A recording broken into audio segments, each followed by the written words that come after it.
top 16, a reminder this is through yesterday's games. Let's start with 16. Ohio State.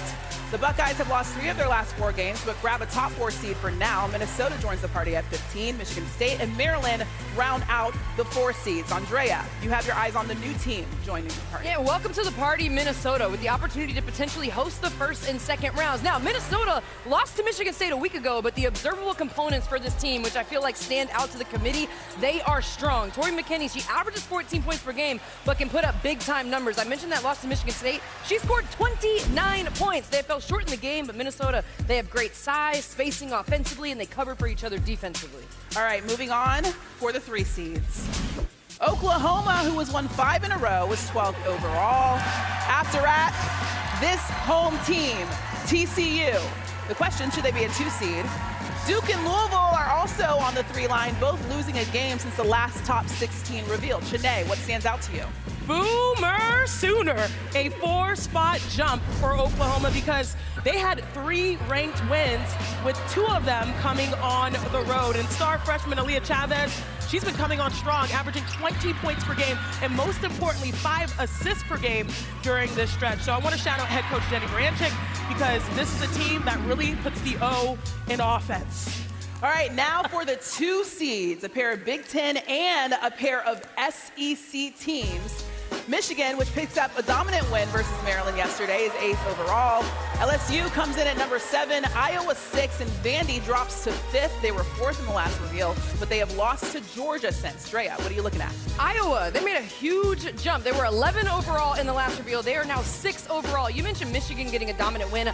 Iowa got a dominant win against Michigan, and I believe that's what made them make such a big jump. Hannah Stuelke had a full stat line, 11 points, 12 rebounds, 7 assists. The high-low action between her and Hayden is so tough to guard. They had 21 points off of turnovers, so shout out to Iowa for making a big jump. All right, now to the top line. Not much suspense there. UConn holds the top spot overall, the only team without a loss this season.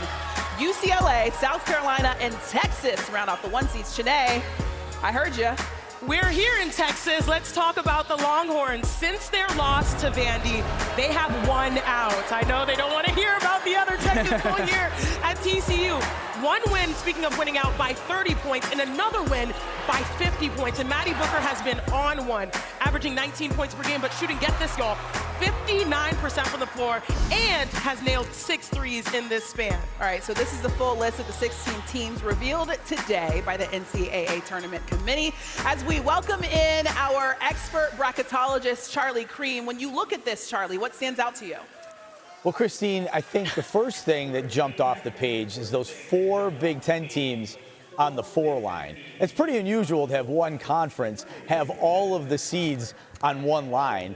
And 7 teams total for the Big Ten is also unusual. It's part and parcel to the bigger conferences we have now. But certainly the 4 teams from the Big Ten also creates a little bit of a bracketing conundrum for the committee. And because of the bracketing procedures, they've got a little imbalance in the brackets right now. And it's all because you've got 4 Big Ten teams, the 4th being Maryland, on that number 4 seed line. Okay, I do want to mention the 1 seeds because we used to call it the fight for 4. It was between Texas and Vandy. Texas is the only one that wasn't there. Do you think that they are a lock now? No, I actually don't think Texas is a lock. I think this is maybe one of the biggest things that will be suspenseful as we get into Champ Week. If both Texas and Vanderbilt win today and then the seeds hold out in the early part of the SEC tournament, Texas and Vanderbilt could be playing each other in the semifinals in Greenville. If that happens, I firmly believe the winner of that game is your 4th number 1 seed. Charlie, I absolutely agree with you because in the SEC, it has been a bloodbath. And you know what's kind of funny? We talk about swapping between Vandy and Texas for that 4th spot. Yeah. It feels like Texas and Vandy have been playing this. Paper, scissors, rock. Yeah. Paper, scissors, Are you mad It's that rock, I said paper, scissors, It's by rock, the way. paper, scissors. I've never heard it What are you ever doing? in my life. It is called paper. I am absolutely. Isn't it paper, scissors, rock? rock, paper.